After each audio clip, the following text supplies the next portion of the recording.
Give me a mic. When I really discovered what a director does, and that is, I saw Citizen Kane on television for the first time. And I began to become aware of editing and camera positions. How do you do, ladies and gentlemen? This is Orson Welles.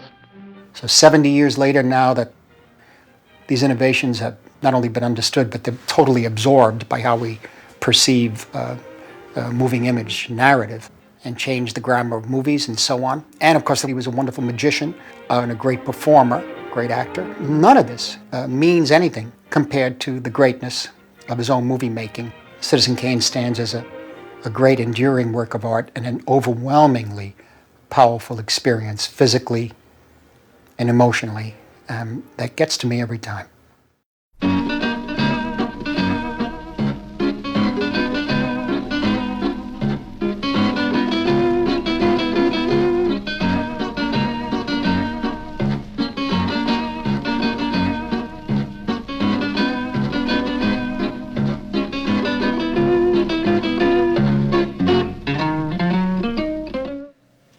Our filmmakers, you know, we're just a ragbag bunch of people doing something that is technologically already almost passé.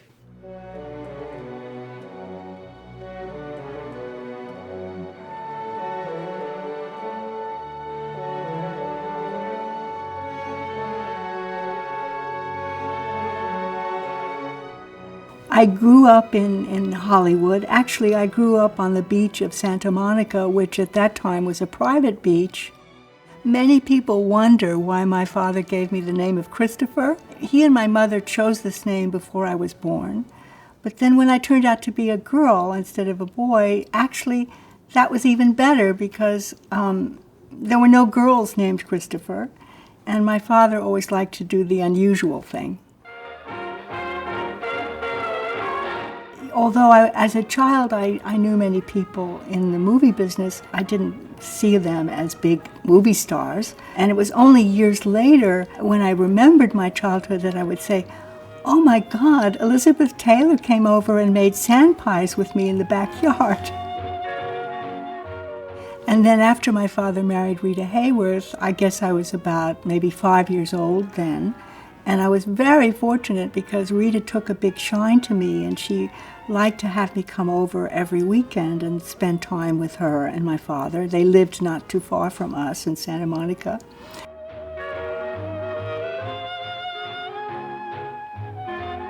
The first time I saw my father on stage, I guess I was about 5 years old, and he was putting on the Mercury Wonder Show, which was a magic show for the U.S. troops that were stationed in L.A. because we were in the war at that point, and the troops were going to be shipped out to the Pacific. So this magic show was free for the GIs, and my father put his own money into it. That's the first time you ever saw a rabbit take a magician out of a hat. I just think it was part of his personality, you know. To me, it goes with his love of magic. He himself was a larger-than-life person. He was first and foremost somebody who wanted to entertain you, because when he was a little boy, and I believe this was true, his mother would hold these salons, you know, and she would have all the luminaries of Chicago society would come to her home on a given evening. And my father, who was just a little boy, you know, he was told by his mother that he could come as long as he was entertaining. The moment he became boring, he had to go back to his room. So I suspect that at a very early age, my father learned to be entertaining so that he could stay up with the grown-ups, you know, and not be sent to his room. I've never had a friend in my life who wanted to see a magic trick. You know? Yeah. I don't know anybody who wants to see a magic trick. So I do it professionally. It's the only way I get to perform, you know? You know, there are people in the world who say, show us a trick, you know. I went once to a birthday party for Louis B. Mayer with a rabbit in my pocket, which I was going to take out of his hat. And on came Judy Garland and Danny Kaye and Danny Thomas and everybody you ever heard of. And then Al Jolson sang for 2 hours, and my rabbit was peeing all over me, you know. And the dawn was starting to rise over the Hillcrest Country Club as we said goodnight to Louis B. Mayer, and nobody'd asked me to do a magic trick. But the rabbit and I went home. Unsung.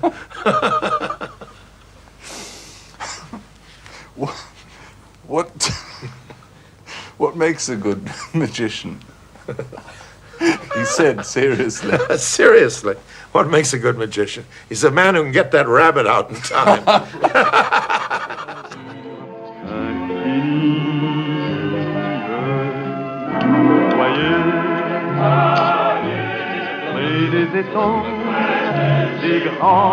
They get grainy. I haven't really done too many of them. But, you know, maybe it's really good.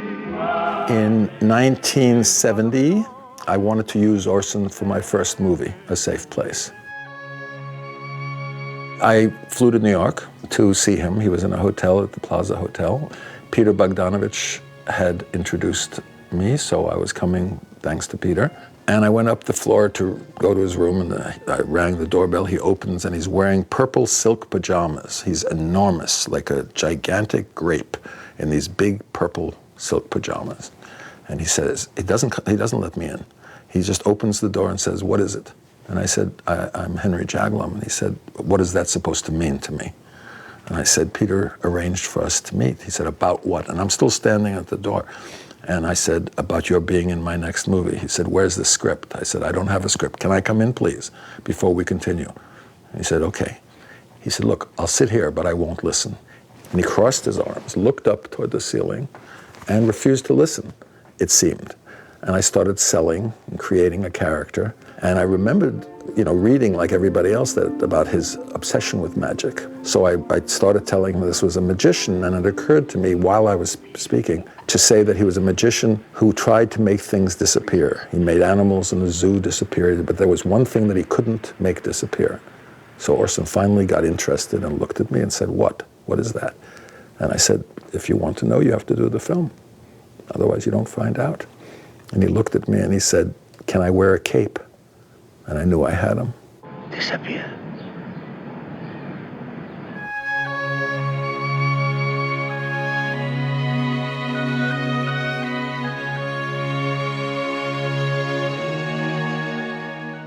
I was 23 years old in 1970, and I was almost finished with my first of 3 books that I've written on Orson Welles. It was a critical study. So I went to Hollywood for the first time in 1970, and I got Peter Bogdanovich's phone number. And I called Peter, and he said, "I'm on the other line with Orson. Could you hold on?" And I said, "Oh, okay." And he came back and he said, "Orson would like to meet you." And I thought, wow, Orson is in Hollywood and he'd like to meet me. And he said, "Call him at this number tomorrow at 5:30.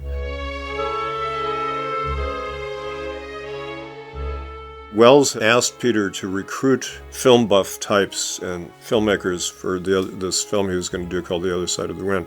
So anyway, I called Welles and he said, "We're about to start shooting a film. Would you like to be in it?" And I was flabbergasted because I'd never acted before. And the idea of being in an Orson Welles film was amazing. And all I could think of was a really stupid question. I said, "Is this going to be a feature-length film?" And Welles laughed and said, "Well, we certainly hope so."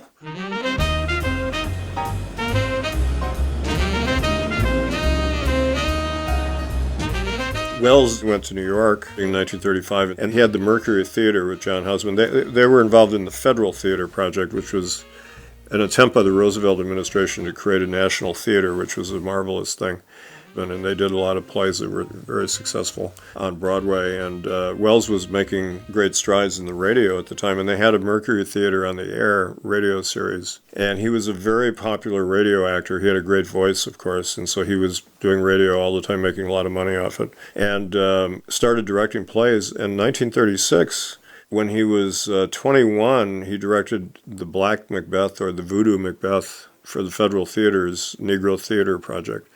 And this, by all accounts, was an amazing production. There's even a 4-minute clip that exists that you could see.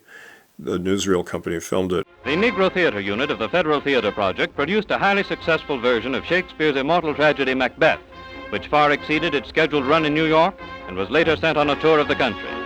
The scene was changed from Scotland to Haiti, but the spirit of Macbeth and every line in the play has remained intact. In this contribution to the American theater and in other projects under the Works program, we have set our feet on the road toward a brighter future. And it was an amazing achievement can you imagine a young guy directing an all-black cast, at that age? So he was a world-famous guy by the time he was 21 or 22. He was on the cover of Time magazine when he was 23, which was the height of celebrity in those days. I used to go by ambulance from one radio station to another because I discovered there was no law in New York that you had to be sick to travel in an ambulance. So I hired the ambulance and I would go from CBS to NBC. They'd hold an elevator for me. I'd go up to the 5th floor, go into the studio, whichever I was booked for. And I'd say, "What's the character?" They'd say, 80-year-old Chinaman. And I'd go on and do the 80-year-old Chinaman and then rush off somewhere else. My father made this incredible radio broadcast, The War of the Worlds, which rocked the nation and which made him famous around the world almost overnight. When he made the War of the Worlds broadcast that caused the national panic, that made him, there were headlines all over the world about this broadcast.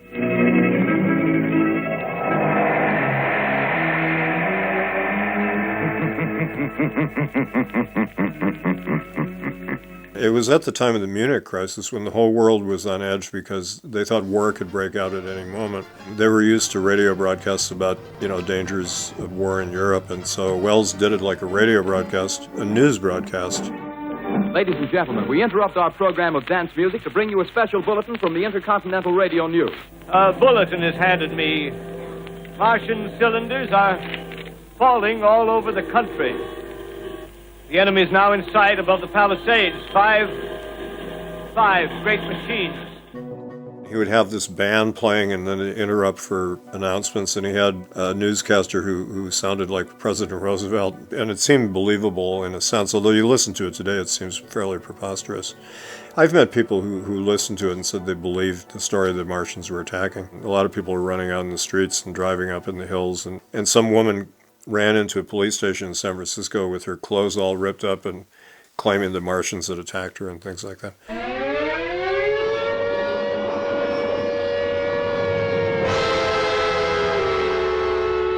The moment that terrified the people was silence. Orson was standing in the middle of the studio, and the radio announcer, the newsman, said, "Oh my God, it's coming closer, it's closer, closer." Ah! Silence. And Orson stood in the middle of the studio going, and he held the silence for a long time. And that's when everybody got scared. So interesting, silence scared the people more than anything else. And Orson knew that would happen, I guess. He claimed that he didn't know it was going to be such a reaction, but I think he did know.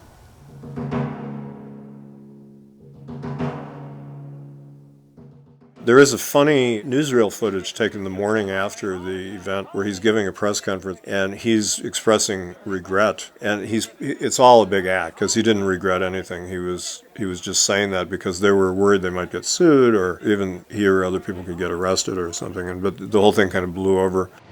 Of course, we are deeply shocked and deeply regretful about the results of last night's broadcast. I said to him, "Do you feel any regrets about the War of the Worlds?" And what I meant was that it was like too prominent in his story. And he said, "Regret? What is there to regret?" People believed anything they heard on the radio. And I said, let's do something impossible and make them believe it. And then show them that it's only radio. So that was what started it. And then, of course, they passed a lot of laws. Now you can't do it. You can't give a news broadcast, say this is the news without all that. But the people who tried it in other countries were all put in jail. And I got a contract, Hollywood. It really is the truth.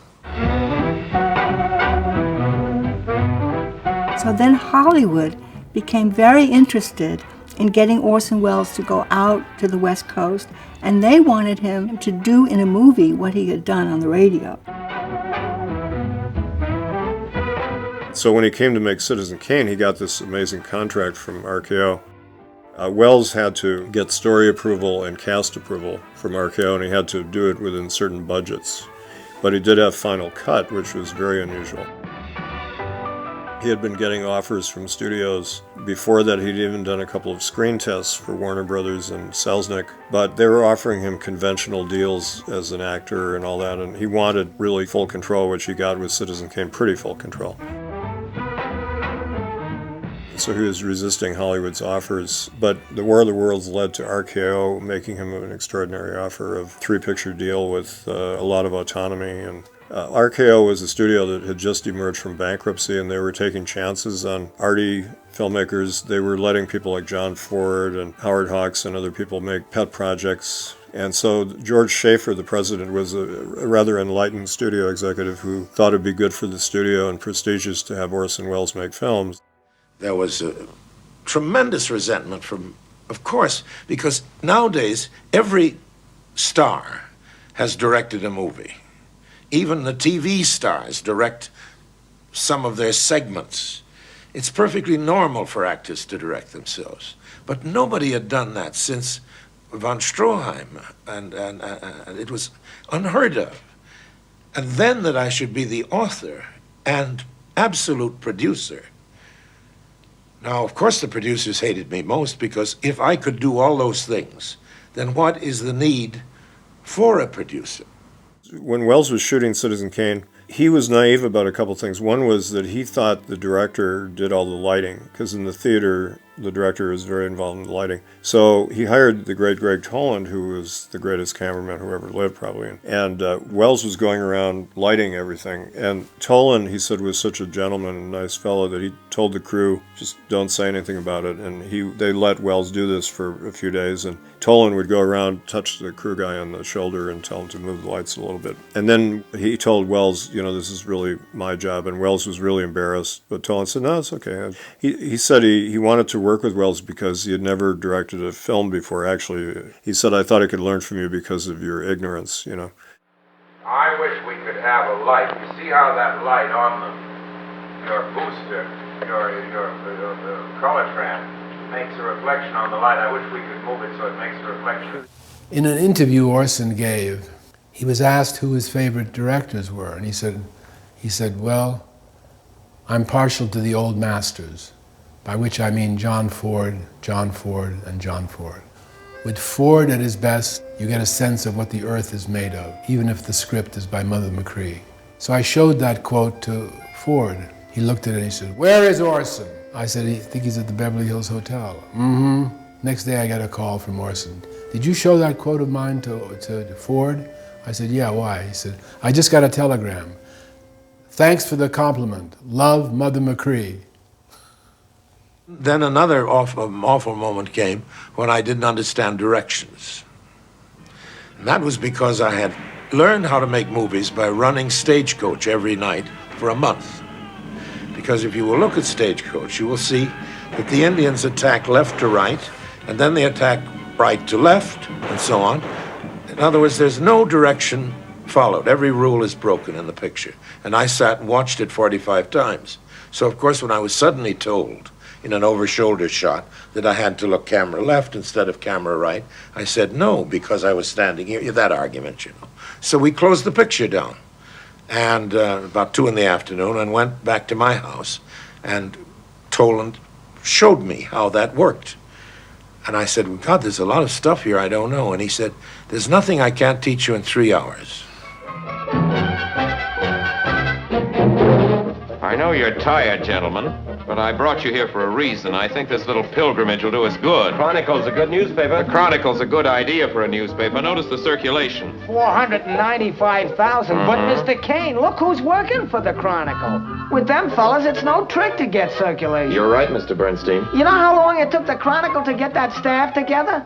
20 years. 20 years. Well, 6 years ago, I looked at a picture of the world's greatest newspaper men. I felt like a kid in front of a candy store. Well, tonight, 6 years later, I got my candy. All of it. Welcome, gentlemen, to the Inquirer. That's all. Make up an extra copy of that picture and send it to the Chronicle, will you please? It'll make you all happy to learn that our circulation this morning was the greatest in New York, 684,000. 684,132. Right. He opened up cinema to a whole new idea of what you could do. That's true. He and his cinematographer, Greg Toland, did an extraordinary thing visually that had not been done before. That certainly had an effect. But there had already been in Germany the whole expressionist filmmaking of UFA, and that's not what it was. It was the freshness in American cinema, the freshness of vision, the freshness of expression, the willingness not to play by all the conventional rules of how a movie is supposed to look and what the timing is and so on.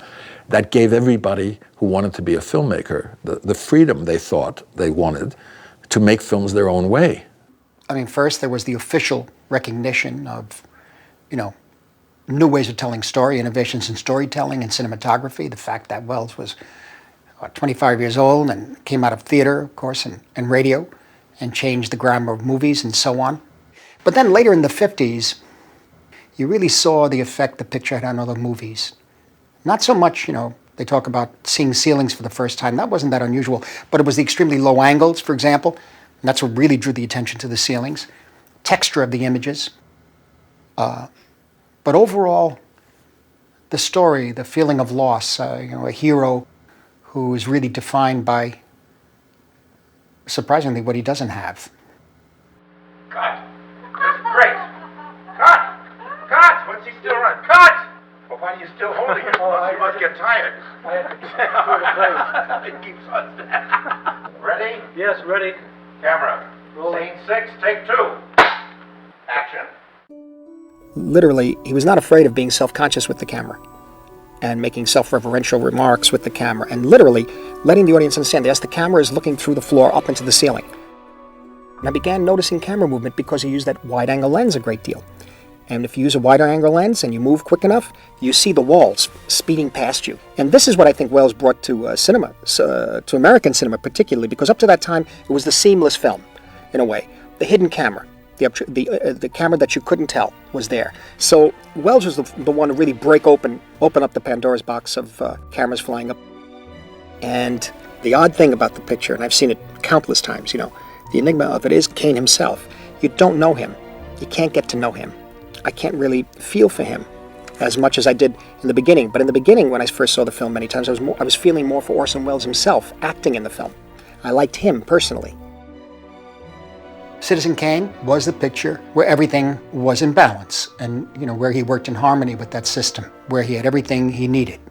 And, of course, there was the excitement over the scandalous side of the picture, the connections with William Randolph Hearst. Welles was trying to make some anti-fascist films, and he was going to transpose it to America and have a businessman with fascistic tendencies. So he was going after Howard Hughes, and then he went after William Randolph Hearst. And because Hearst raised a huge fuss about it and made sure that it would not be shown in any movie theaters in the country that were under Hearst's management, the movie was just dead in the water.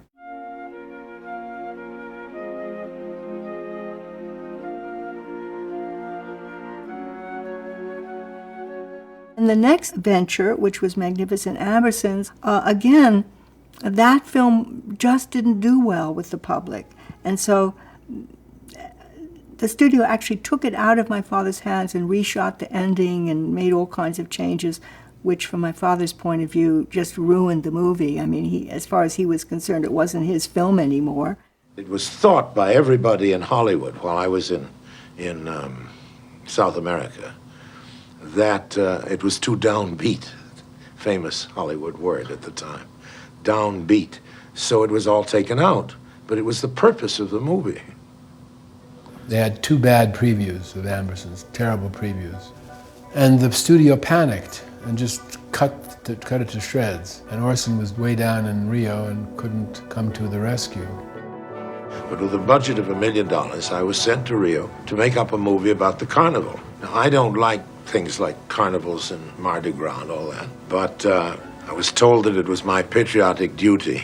They put it to me that it would be a real contribution to inter-American affairs in the Latin American world and so on. So the picture was destroyed except the first hour is pretty much the way Orson had it. And then this last half hour is very much recut and reshot. And they started cutting it. They actually shot the last.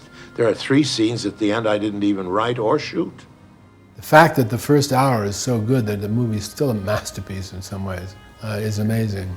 But that hurt him even more than the financial failure of Citizen Kane, because Ambersons was a failure too.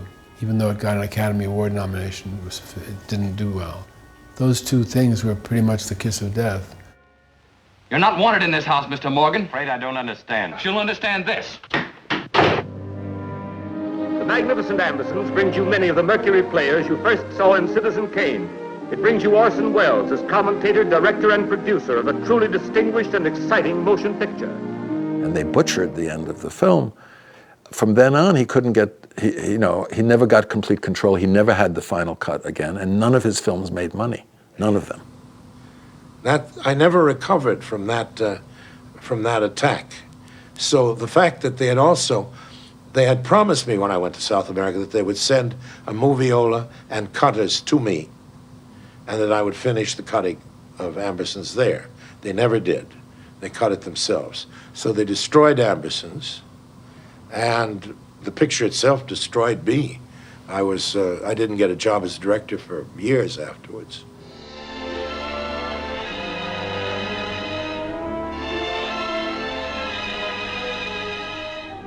In America, he never had a hit. He never had a box office success, except for a picture he didn't like called The Stranger. He didn't like that film, but it was the only picture of his that made any money in America. The Stranger was a film that Welles said was a commercial enterprise. The one time he tried to make a film just to be commercial and popular, because he hadn't been able to direct a film since The Magnificent Ambersons. It's all true. And the next picture I did do was The Stranger. And I did that to show people that I didn't glow in the dark. That I could say action and cut just like all the other fellows. Welles wasn't satisfied with it, and he had to accept a lot of things that the producer wanted him to do. He wanted, for example, Agnes Moorehead to play the investigator who's hunting down this fugitive Nazi who's escaped to America, played by Welles. That was too unconventional for them, so they cast Edward G. Robinson. Well, then you have no faith in the reforms that are being effected in Germany. I don't know, Mr. Wilson. I can't believe that people can be reformed except from within. The basic principles of equality and freedom never have, never will take root in Germany. The will to freedom has been voiced in every other tongue. All men are created equal, liberté, égalité, fraternité, but in German, there's Marx. Proletarians unite, you have nothing to lose but your chains. But Marx wasn't a German, Marx was a Jew. This guy is such an obvious villain, and the point of the film is that all these Americans are very naive, and they don't realize that this guy is in their midst, who's obvious to everybody as this villain, and that's the point of the film. It was also the first commercial American film that showed concentration camp footage. Gas chamber, Mrs. Rankin. The candidates were first given hot showers so that their pores would be open and the gas would act that much more quickly. And Welles was very seriously concerned after the war about neo-Nazism. He wrote articles about it, and like other people, he realized that, U.S. government was working with Nazis, using them as spies and rocket scientists and things like that. And so a lot of people who were guilty in the war were getting off. And then the Vatican was helping Nazis escape to South America, and Welles was one of the people who thought this was a bad situation, so he was trying to alert the public to that.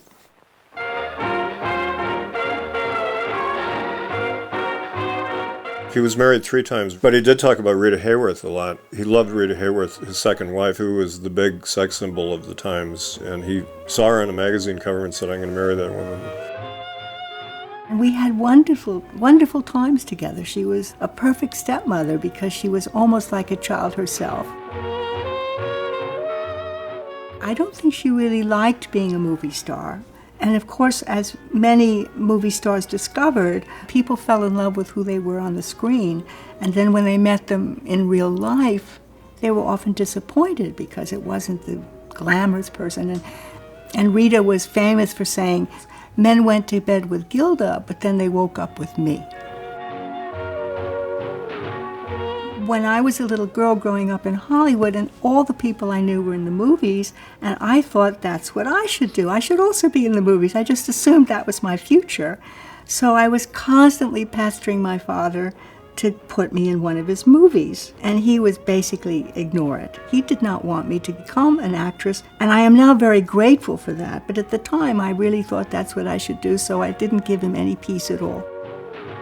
I think at one point he was filming part of Lady of Shanghai in Acapulco in Mexico, and so my mother sent me down there to stay with him for a couple of weeks.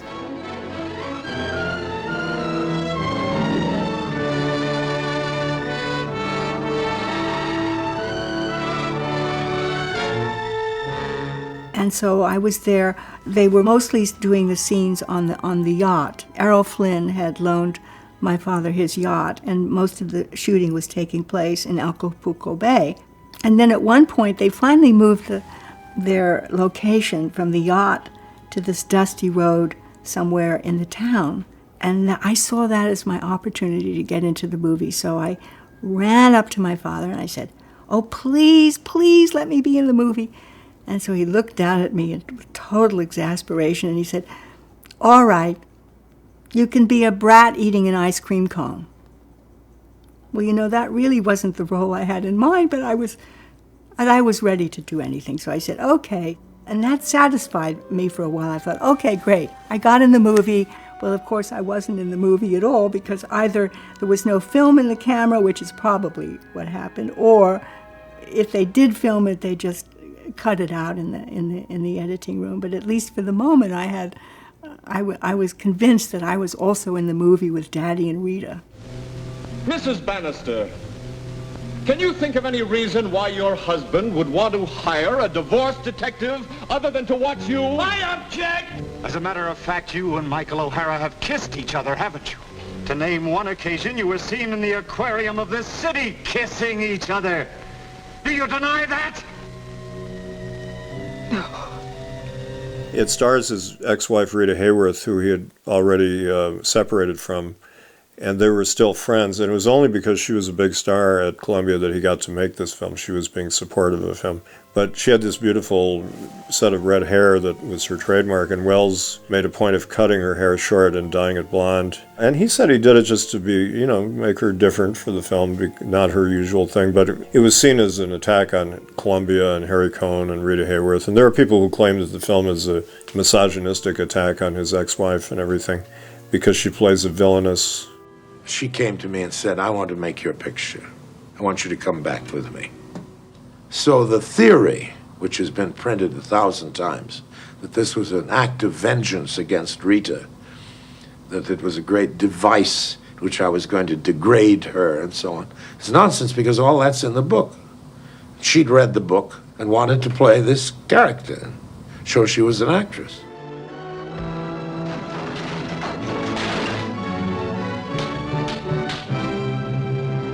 I think my father was a pioneer because he was, I believe, he was one of the first, certainly in this country, to work outside of the studio system and to finance his movies with his own money.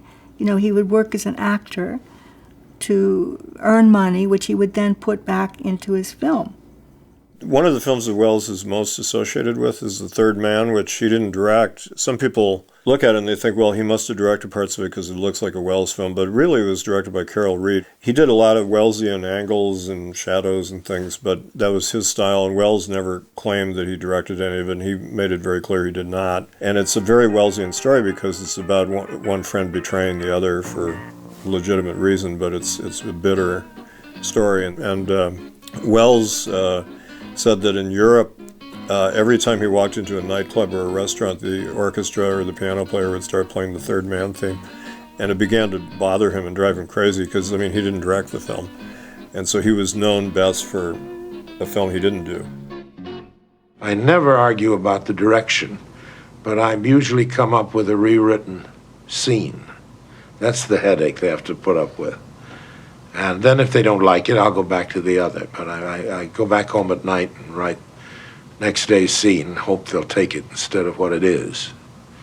But I never would tell a director, would you do that or something, unless they asked me. People wonder why my father fell from favor in Hollywood, why he arrived as the boy genius, and then suddenly he was the enfant terrible and nobody would work with him. At that point in my father's career, it was very difficult for him to get a studio to back his movies because none of his movies had made money, and in Hollywood, only movies that make money are appreciated. And nobody really wanted art films. There was no audience for an art movie in the United States, unfortunately. So I think that was really the beginning of the end for my father in terms of Hollywood. And I think this is why he began to look to Europe as a place to go where he could maybe have artistic control over his films. There was once in Venice a Moor, Othello, who for his merits in the affairs of war was held in great esteem. It happened that he fell in love with a young and noble lady called Desdemona. A sweet woman. I'll chop her into messes. Tackle me. You know, he didn't make a lot of films in Europe, but they were good films and they were his films. He said, maybe my films would have been better, but they wouldn't have been mine. And that's the thing. Mr. Arcadon has a lot of flaws, but it's a very fascinating film, and it's his film. Nobody else could have made it. It's a very unusual film. And Othello, the same. And those documentaries he made, and The Trial. And then Chimes of Midnight, I think, is his greatest film. It's a wonderful movie. A kind of personality which requires that I play certain kinds of parts, or I discombobulate the scene. And that's, it's a kind of handicap. There used to be a form, a division of actors in France, in the Comédie Française, who were called king actors. They weren't necessarily the best actor. They were the actor who played the king, you know. And I'm a king actor, maybe a bad one, but that's what I am, you see. My father is a Shakespearean character because he combined so many of Shakespeare's characters, but he also, some of his greatest acting roles were as Macbeth, as Othello, and I think especially as Falstaff. I think that role was made for him, and I can't see him in that role without crying. He's so moving, especially in that scene where the prince, you know, scorns him. That still moves me to tears, that scene. My king! My Jove! I speak to thee, my heart. I know thee not, old man. Fall to thy prayers. How ill white hairs become a fool and jester. I have long dreamed of such a kind of man, so surfeit swelled, so old, and so profane. But being awaked, I do despise my dream. In my favorite picture, yes. If I wanted to get into heaven on the basis of one movie, I would. That's the one I would offer up. I think it's because it is, to me, the least flawed. Let me put it that way. It is the most successful for what I tried to do. I succeeded more completely, in my view, with that than with anything else. He kept trying to make a movie that would be successful, but it seems like, you know, just as King Midas, everything he touched turned to gold, everything my father touched turned to art, and often Gothic art, and things that the American public couldn't really understand. And I have people to this day coming up to me and saying, you know, I'm told that Citizen Kane is the greatest movie that was ever made, but you know, quite frankly, I don't get it. I don't understand it. I don't see why people think it's the greatest movie ever made. Whereas in Europe, he's revered. Much more than in his own country. I've always seen that as such an irony. Over the years, Welles became known on the official record By a lot of people, it became known as a failure and a has-been. Kane was supposedly the one lasting achievement. But for us, the filmmakers, we didn't know any of that. It was a very, very different story. I had seen a number of other Welles pictures around the same time, including the Shakespeare films, Macbeth, Othello. For us, Welles was a lighthouse, a beacon of the individual, the individuality, of a commitment to yourself and to your art above everything else. Everything else. And yes, people said he was self-destructive. I guess one can say that, and maybe some say he acted in too many commercials and mediocre films, but he had to survive during that period, no matter how many compromises or cuts or constraints in the pictures. One just has to look at Chimes of Midnight and whatever version one can find of Mr. Garden to know that. He put a lot of that money into films that he had to complete over a period of time, Othello and a number of others. When I saw Touch of Evil, for example, for many years I saw the studio version. It's still a great film.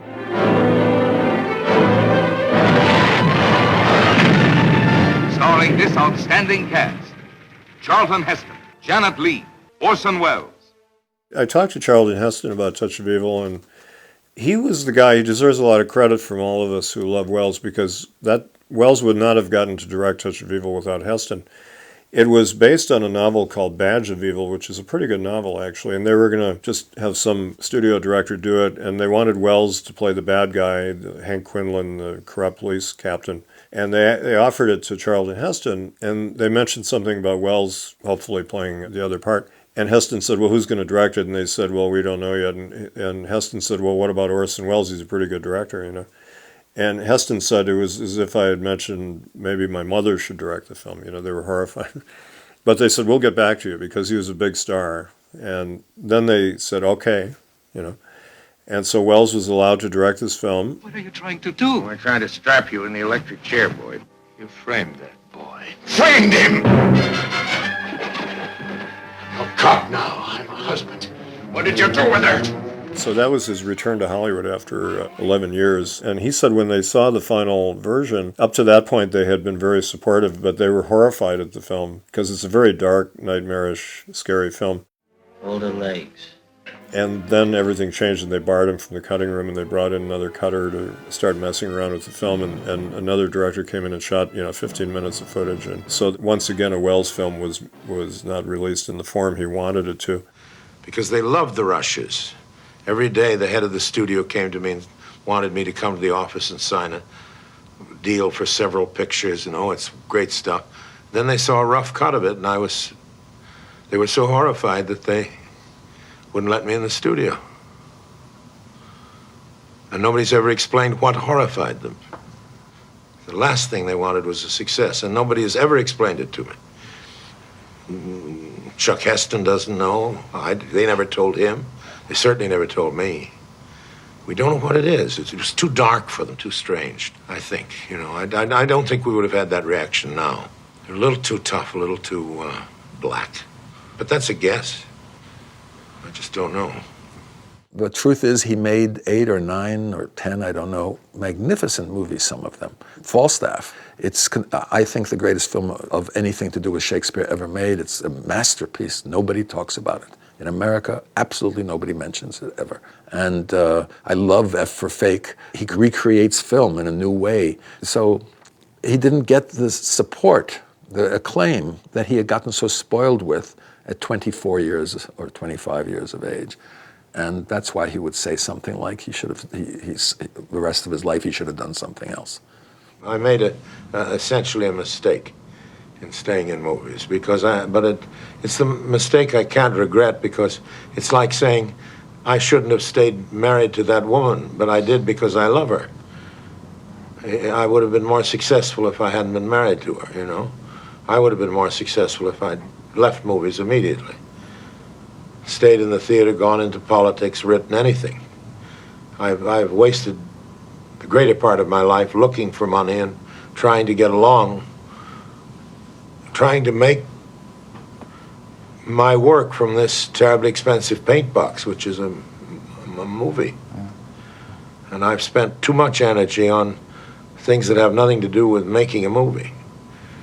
It's about 2% movie making and 98% hustling. It's no way to spend a life. Do you feel that's going to go on? Oh, I'm going to go on being faithful to my girl. I love her. But the truth was, this was his calling. This is what he had to do. And through bad and good days and through some very difficult years, he kept trying till his very death to make movies. That's all he really wanted to do, make movies. He died, you know, with this, because he couldn't sit up, because he was so big. He died with his typewriter on his belly, writing a movie. So, I mean, his life was about trying to get another movie made. So whatever he said about wishing that he had had some other life, he couldn't have had any other life. This was who he was. When I met him, he was working on F for Fake, and he was also trying to finish Merchant of Venice, which he never did finish. But then he decided to make The Other Side of the Wind, and he used his own money to start with. He shot for about 4 or 5 years, really, off and on. He shot in my house when I got a big house in Bel Air. He moved in and was there while I was in Europe making a film. Well, he shot that film, finished shooting the film. He never was able to finish editing it. At a lunch we had sometime, in the mid-70s, he turned to me suddenly and he said, "If anything ever happens to me, I want you to promise me you'll finish the picture." I said, "Orson, why would anything happen to you? What a terrible thing to bring up. Nothing's going to happen to you." He said, "I know, but if it does, I want you to promise me you'll finish the picture." I think somehow, you know, like many great men, they have a sense, they know that they're great. They know that they will live beyond their time. And I think my father, he knew that. And that consoled him in a way. Because I remember once we were having one of our long phone conversations, and I told him how upset I was that nobody would give him the money to finish The Other Side of the Wind or the other projects that he had. And he said to me, "Don't you worry about me, darling girl. They're going to love me when I'm dead."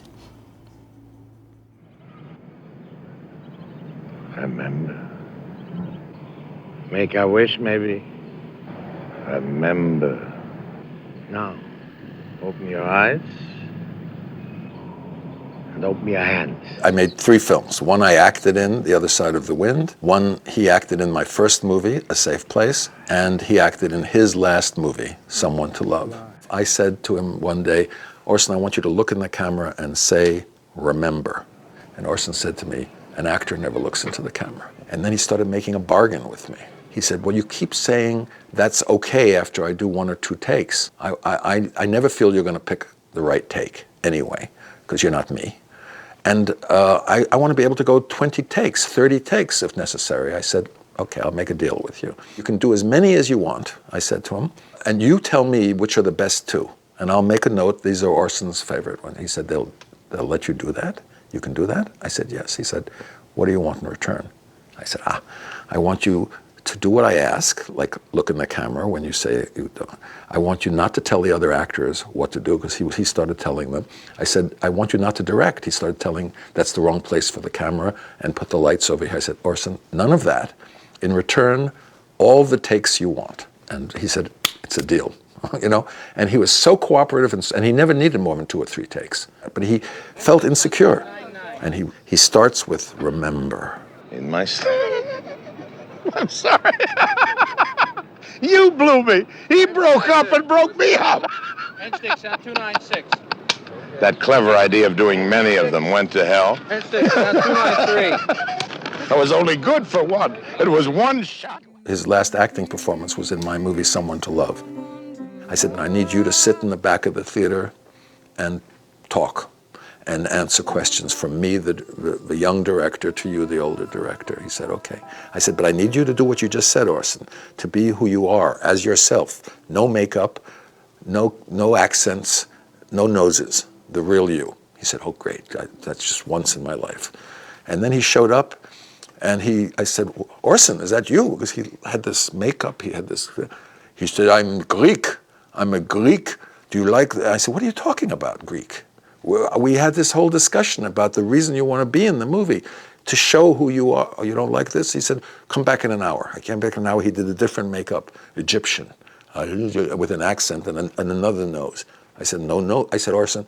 And he wanted me to keep, because I couldn't change Orson.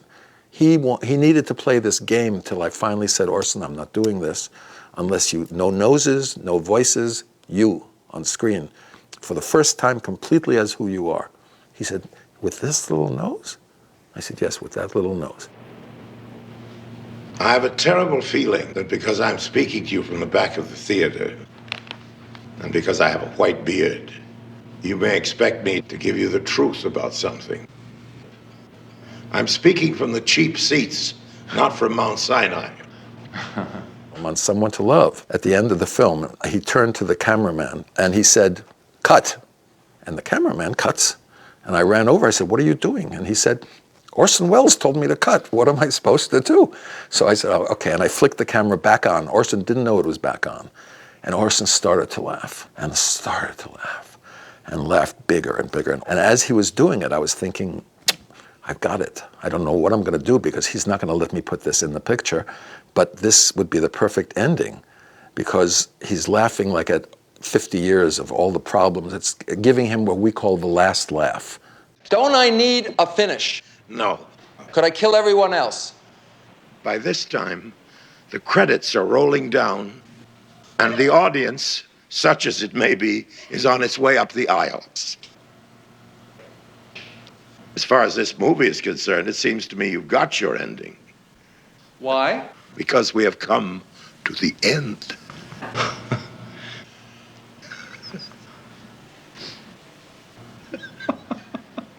I'm glad you came today. So am I. Thank you. Stay a little we longer? We really can't go on recording this. Why? It's got too sweet. I'm not going to say cut. I'll say cut. I'm a director. Say cut.